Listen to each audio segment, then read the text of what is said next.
រាល់ការឈឺចាប់ក្នុងជីវិតបង្រៀនអ្នកនូវមេរៀនដ៏សំខាន់មួយគ្រាលំបាកអាចធ្វើឲ្យអ្នកឈឺចាប់ប៉ុន្តែវាធ្វើឲ្យអ្នកកាន់តែរឹងមាំនិងឈ្លាសវៃផងដែរបើគ្មានបញ្ហាប្រឈមទេអ្នកមិនអាចរីកចម្រើនពិតប្រាកដបានឡើយការឈឺចាប់ជួយឲ្យអ្នកយល់អំពីការអត់ធន់ភាពក្លាហាននិងភាពធន់មនុស្សជោគជ័យភាគច្រើនបានប្រឈមមុខនឹងការលំបាកយ៉ាងខ្លាំងមុនពេលសម្រេចបាននូវក្តីសុបិនរបស់ពួកគេជំនួសឲ្យការបោះបង់ពួកគេបានរៀនពីការលំបាកទាំងនោះការឈឺចាប់ក៏រំលឹកឲ្យអ្នកឲ្យតម្លៃដល់សុភមង្គលនិងពេលវេលាល្អៗផងដែរនៅពេលអ្នកនៅតែមានសង្ឃឹមនិងបន្តឆ្ពោះទៅមុខការតស៊ូរបស់អ្នកប្រែក្លាយទៅជាភាពរឹងមាំជីវិតគឺជាដំណើរមួយដែលពោរពេញទៅដោយការឡើងនិងចុះរាល់ការឈឺចាប់តែងមានគោលបំណងរបស់វាហើយនៅទីបញ្ចប់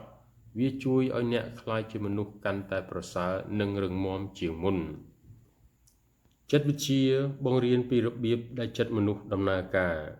វាជួយអ្នកឲ្យយល់ពីគំនិតអារម្មណ៍និងឥរិយាបថរបស់អ្នកយោងតាមចិត្តវិទ្យាផ្នត់គំនិតរបស់អ្នកជះឥទ្ធិពលដល់ជីវិតរបស់អ្នកការគិតវិជ្ជមានអាចបង្កើនទំនុកចិត្តនិងសុភមង្គលខណៈដែលការគិតអវិជ្ជមាន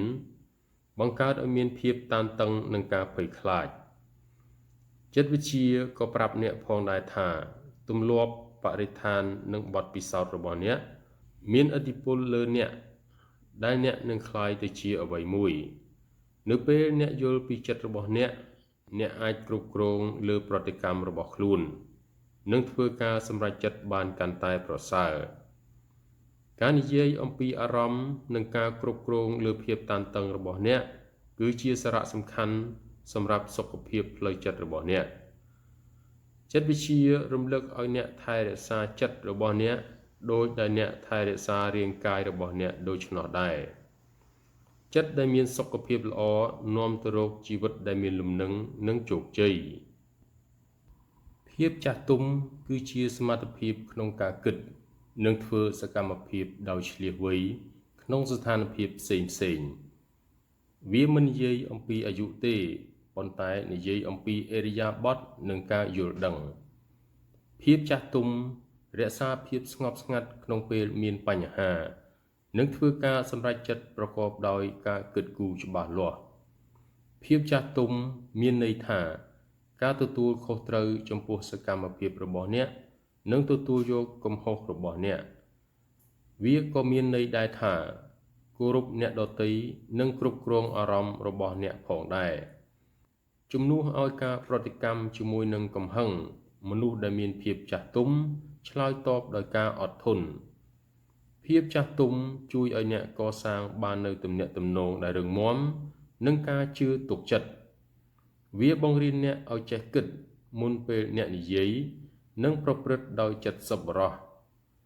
ភាពចាស់ទុំពិតប្រាកដត្រូវបានគេស្គាល់អំពីរបៀបដែលអ្នកដោះស្រាយបញ្ហានិងប្រព្រឹត្តចំពោះមនុស្សដទៃដោយការគោរពនិងការយល់ដឹងរស់ក្នុងពេលបច្ចុប្បន្នមានន័យថារីករាយនឹងឲ្យតម្លៃក្នុងពេលបច្ចុប្បន្នមនុស្សជាច្រើនព្រួយបារម្ភអំពីអនាគតកាលឬសោកស្ដាយចំពោះអតីតកាលប៉ុន្តែសុភមង្គលពិតត្រូវបានរកឃើញនៅក្នុងពេលបច្ចុប្បន្ននៅពេលអ្នកផ្ដោតលើថ្ងៃនេះ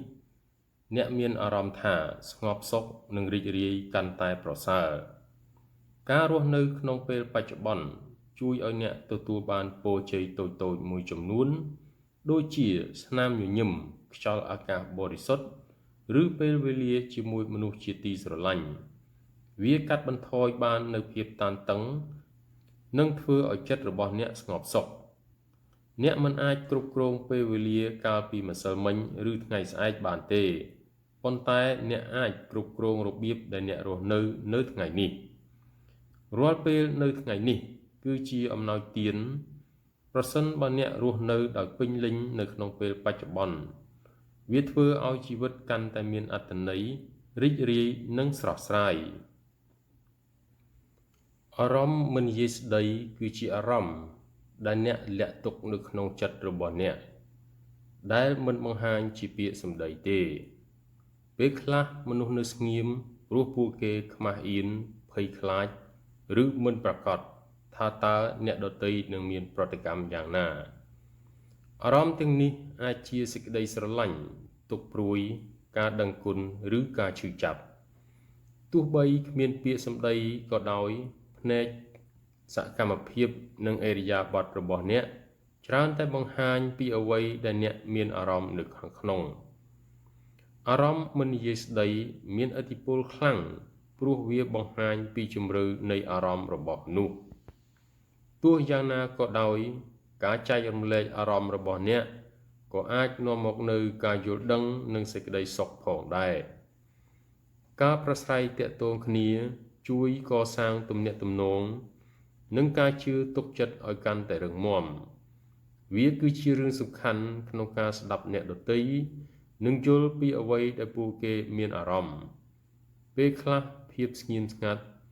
មានសម្លេងខ្លាំងជាងពាក្យសម្ដីនិយាយទៅទៀត